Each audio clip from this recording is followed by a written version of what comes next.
ఈ తెలంగాణ రాష్ట్రంలో ఏదైతే ముఖ్యమంత్రి రేవంత్ రెడ్డి పీసీసీ అధ్యక్షుడిగా ఉన్నప్పుడు, ఏదైతే కాంగ్రెస్ అధ్యక్షుడిగా ఉన్నప్పుడు, ప్రతిపక్ష నేతగా ఉన్నప్పుడు చాలా ఊర్లలో ప్రచారం చేసినప్పుడు ఈ రేవంత్ రెడ్డి అన్నాడు కదా ఆ రోజు, కేవలం ఈరోజు విద్యా వ్యవస్థను నిర్లక్ష్యం చేస్తున్నాడు ముఖ్యమంత్రి. సో మా ప్రభుత్వం రాగానే మేము యూనివర్సిటీస్లో పోస్టులను భర్తీ చేస్తాము, యూనివర్సిటీస్లో రావాల్సిన రీఎంబర్స్మెంట్ ఇస్తాము, అదేవిధంగా గురుకులాల విషయంలో కొత్త భవనాలు కడతామని రకరకాల వాగ్దానాలు చేసి ఈరోజు గద్దెనెక్కినటువంటి రేవంత్ రెడ్డి ఈరోజు 12 నెలలు కావస్తున్నా ఈరోజు విద్యాశాఖ మంత్రి ఇవ్వడం లేదు. ఎందుకు ఇవ్వడం లేదంటే తెలంగాణ రాష్ట్రంలో కేవలం ఎమ్మెల్యేలందరూ కొంతమంది చాలామంది ఫ్రెష్గా ఎన్నికైన ఎమ్మెల్యేలే ఉన్నారు. కేవలం ఆయన చైర్ కింద ఎవరికైతే నీళ్లు తెస్తారు, ఆయన చైర్కి ఎవరైతే ఎసరు పెడతారన్న కొంతమంది ఎమ్మెల్యేలకు మాత్రమే మంత్రి పదవులు ఇచ్చి తన చైర్ను కాపాడుకుంటున్నాడు. ఆ కాపాడుకోవడంలో విద్యాశాఖ అతని దగ్గరనే పెట్టుకున్నాడు. సరే పోనీ విద్యాశాఖ ఆయన దగ్గరనే పెట్టుకున్నాడు, పోనీ రివ్యూ చేస్తున్నాడా? మొన్న మీరు త్రిపుల్ బాసరా ఇష్యూ చూసినారు. ఇదే త్రిపుల్ బాసరా ఇష్యూ జరిగినప్పుడు గతంలో ఆయన పీసీసీ అధ్యక్షుడు ఉన్నప్పుడు ఇదే రేవంత్ రెడ్డి దొంగచాటున పోలీసులు ఆ రోజు పర్మిషన్ ఇవ్వకుండా కానీ పొలాల ఎంబడ పరిగెత్తుకుంటూ పోయి త్రిపుల్ బాసరాను సందర్శించిన రోజులు ఉన్నాయి. మరి ఈరోజు ముఖ్యమంత్రిగా రేవంత్ రెడ్డి ఉన్నాడు కదా, ఈరోజు ఇది రేవంత్ రెడ్డి ఈరోజు సర్కారు ఈరోజు అధికారం చేపట్టిన నుంచి 8 మంది విద్యార్థులు చనిపోయిన ఇప్పుడు సూసైడ్ చేసుకొని. అసలు త్రిపుల్ బాసరా గురించి పట్టించుకునేటోడు లేడు. ఈరోజు రీఎంబర్స్మెంట్ 8,000 కోట్ల ఫీజు రీఎంబర్స్మెంట్ రావాలి, అసలు దాని గురించి రివ్యూ చేసే నాదుడు లేడు. ఈరోజు యూనివర్సిటీస్లలో టీచింగ్ నాటింగ్ పోస్టులు లేక యూనివర్సిటీలు ఒక జడ్పీహెచ్ఎస్ స్కూల్ కంటే అధ్వానంగా మారిపోయినాయి యూనివర్సిటీస్ అన్ని. రీసెర్చ్ వ్యవస్థ కుంటుపడింది, అసలు ప్రొఫెసర్ వ్యవస్థ అనేది లేకుండా పోయింది. సీనియర్ జూనియర్ ప్రొఫెసర్ల మధ్యలో అసలు ఉండాల్సిన ఒకరి తర్వాత ఒకరు ఉండాల్సిన ప్రొఫెసర్లు ఎవరు లేకుండా పోయారు.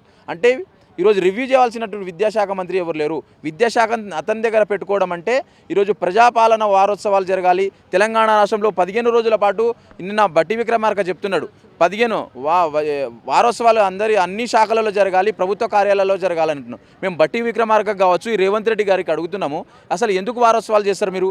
12 నెలల్లో ఈరోజు మీరు ఒక విద్యాశాఖ మంత్రి నియమించినందుకు వారోత్సవాలు చేస్తారా? అసలు విద్యాశాఖ మంత్రి నియమించకపోవడం అంటేనే ఈరోజు తెలంగాణ రాష్ట్రంలోని యూనివర్సిటీ వ్యవస్థను మళ్ళీ దిగజార్చడము, తెలంగాణ రాష్ట్రంలో ఉన్నటువంటి నిరుపేద విద్యార్థులకు ఏవైతే విద్యను దూరం చేయడమే. ఈరోజు విద్యాశాఖ మంత్రి లేకపోవడం అంటేనే ఈరోజు కేవలం విద్యార్థులను అధోపాతాళాన్ని నెక్కే ప్రయత్నం ఈ కాంగ్రెస్ పార్టీ చేస్తున్నది. సో రేవంత్ రెడ్డి గారు, మీరు ఇందిరమ్మ రాజ్యం తీసుకొస్తాము, మేము రాహుల్ గాంధీ రాజ్యం తీసుకొస్తాము, ఈ రాహుల్ గాంధీ ఇందిరమ్మ రాజ్యం ఇవన్నీ చెప్పినారు కదా, కేవలం మాటల గారడని అర్థమైంది. విద్యాశాఖ మంత్రి నియమించకపోవడం అంటేనే ఈరోజు విద్యా వ్యవస్థను అధోపాతాళాన్ని నొక్కాలని, గ్రామీణ ప్రాంతాలను విద్యార్థులను, పేద విద్యార్థులను ఈరోజు విద్యకు దూరం చేయడంలో ఈ కాంగ్రెస్ పార్టీ కంకణం కట్టుకుందని తెలుస్తుంది. గురుకులాల పరిస్థితి ఎట్లా ఉంది? సో రేవంత్ రెడ్డి గారు, మీరు ఏదైతే ఆ రోజు అన్నారు కదా ఎస్సీ ఎస్టీ బీసీ మైనార్టీ విద్యార్థుల యొక్క విద్య మాకు చాలా ఇంపార్టెంట్, వాళ్ళ విద్యార్థులను మేము విద్యావేత్తలుగా తీర్చిదిద్దామన్నారుగా. ఈరోజు ఒక్క గురుకులానికి ఈరోజు పర్మనెంట్ బిల్డింగ్ కోసం శంకుస్థాపన చేయలే. ఒక్క గురుకులంలో ఈరోజు సరే టీచింగ్ విషయంలో కొంతమంది రిక్రూట్మెంట్ చేశారు అనుకుందాం, ఆ రిక్రూట్మెంట్ చేసిన విద్యార్థులందరికీ కూడా మంచి నాణ్యమైన భోజనాలు అందించాలి. భోజన వ్యవస్థలో కుంటుపడింది, చాలా విద్యార్థులు సూసైడ్ చేసుకుంటున్నారు. ఫుడ్ పాయిజన్స్, నిత్యం ఫుడ్ పాయిజన్, ఆదిలాబాద్లో ఫుడ్ పాయిజన్, శంషాబాద్లో ఫుడ్ పాయిజన్. ఈరోజు రేవంత్ రెడ్డి కాన్స్టిట్యూన్సీలో మహబూబ్ నగర్లో ఎక్కడ చూసినా ఫుడ్ పాయిజన్లే. సో ఈ గురుకుల వ్యవస్థ ఏదైతే ఉందో గురుకులాలపైన ప్రభుత్వానికి అజమాయిషీ లేకుండా పోతుంది. కాబట్టి వెంటనే వీటివన్నిటికీ పక్కా భవనాలు కట్టించాలి, అక్కడ ఉన్నటువంటి డార్మేటరీ వ్యవస్థను ఏర్పాటు చేయాలి, ఒక పర్మనెంట్ నర్సును, ఒక డాక్టర్ని ఏర్పాటు చేయాలి. ఫుడ్ పాయిజన్ అవుతున్నా, కోకోలాలు అవుతున్నా కానీ ఈరోజు ఎవరికి పట్టనట్టుగా ఉంది ఈరోజు తెలంగాణ రాష్ట్రంలో. ఈరోజు ఎందుకంటే పేదల బిడ్డలే చదువుకుంటున్నారు అక్కడ. ఈరోజు ఓట్ల విషయానికి వస్తేనేమో మీ అందరికీ నేను మీ కొడుకులాగా ఉంటాను, మీ తమ్ముళ్ళలాగా ఉంటాను, మీ చెల్లెల్లాగా ఉంటాను రేవంత్ రెడ్డి ఊపదంపుడు ఉపన్యాసాలు ఇచ్చి ఈరోజు ఓట్లు దండుకొని ఈరోజు ఆ పేద విద్యార్థులు, ఏదైతే పేద తల్లిదండ్రుల యొక్క విద్యార్థులు కొడుకులు ఈరోజు చదువుకుందామని వెళ్ళిన గురుకులాల్లో ఫుడ్ పాయిజన్ అవుతున్నా కానీ రేవంత్ రెడ్డి పట్టించుకున్న పాపానాలు లేదు. అంటే పేదల యొక్క ఓట్లు మాత్రమే అవసరం వీళ్ళకు. పేదలు కేవలం ఓటు బ్యాంకుగా చూస్తున్న సర్కార్ రేవంత్ రెడ్డి సర్కార్, కేవలం ఓటు బ్యాంకు రాజకీయాలు చేస్తున్నటువంటి సర్కారు ఈ రేవంత్ రెడ్డి సర్కారు. కాబట్టి ఈ గురుకులాలకైనా ఇప్పటికైనా వీళ్ళు కనువిప్పి కలిగి ఆల్రెడీ 12 నెలలు కావాలి, విద్యాశాఖ మంత్రి లేడు. సరే ఈ గురుకులాలను ఇప్పటి నుంచైనా పట్టించుకోవాలి. కనీసం అట్లీస్ట్ ఒక 70% గురుకులాలకైనా పక్క బిల్డింగ్లు కట్టాలని మేము ఏబీపీ నుండి డిమాండ్ చేయడం జరుగుతుంది. గత ప్రభుత్వాలు గురుకులాలను ఏర్పాటు చేసి ఈ ప్రభుత్వం గురుకుల పైన శ్రద్ధ పెడుతుందా? రేవంత్ రెడ్డి ఆ రోజు అన్నారు కదా, మొన్న ఒక ప్రెస్ మీట్ అన్నాడు ఒక 6 months బ్యాక్. రేవంత్ రెడ్డి ఏమన్నాడంటే గురుకుల వ్యవస్థ వద్దు, మేము మండలానికి ఒక ఇంటర్నేషనల్ స్కూల్ తీసుకొస్తాం, ఇంటర్నేషనల్ స్థాయి స్కూల్ తీసుకొస్తాం, దాంట్లో మిడ్ డే మీల్స్ పెడతాము, డే కేర్ పెడతాము, రకరకాల వాళ్ళ వాగ్దానాలన్నీ ఏదైతే కాంగ్రెస్ పార్టీ యొక్క రాహుల్ గాంధీ యొక్క ఏదైతే ఇష్టం వచ్చినట్టుగా సబ్జెక్ట్ లేకుండా మాట్లాడతారో ఆ విధంగా రేవంత్ రెడ్డి కూడా ఈ మధ్యలో ఆ విధంగానే మాట్లాడుతున్నాడు. ఇట్లా గురుకులాలను తీసేద్దామనే కుట్ర జరుగుతుంది.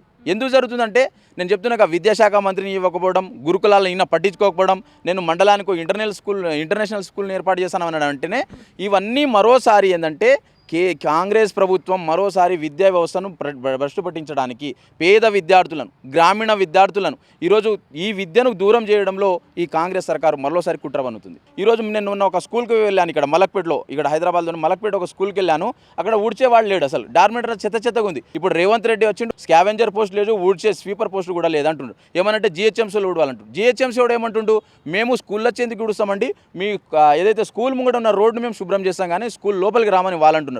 వీడు జిహెచ్ఎంసీడు స్వీపర్ చేయక, ఆడు స్వీపర్ పోస్టులు లేక ఈ బూడిదలో మట్టిలో విద్యార్థులు కూర్చొని పేద విద్యార్థులు చదువును కొనసాగిస్తున్నారు. కాబట్టి తక్షణమే ఏదైతే ఉపాధ్యాయ పోస్టులలో ఈ ఉపాధ్యాయ పోస్టులను భర్తీ చేసిన విధానంగానే ఈరోజు అక్కడ స్వీపర్ పోస్టులను నియమించాలి. అక్కడటువంటి కుకింగ్ చేసేటువంటి పర్మనెంట్ కుక్కులను కూడా ఏర్పాటు చేయాలి. నాణ్యమైన భోజనాన్ని అందించాలి. ఇవన్నీ మిడ్ డే మీల్స్ ఏదైతే ఇస్తున్నారో పప్పుచారు ఇవన్నీ కాకుండా మెను ప్రకారం అందించాలి.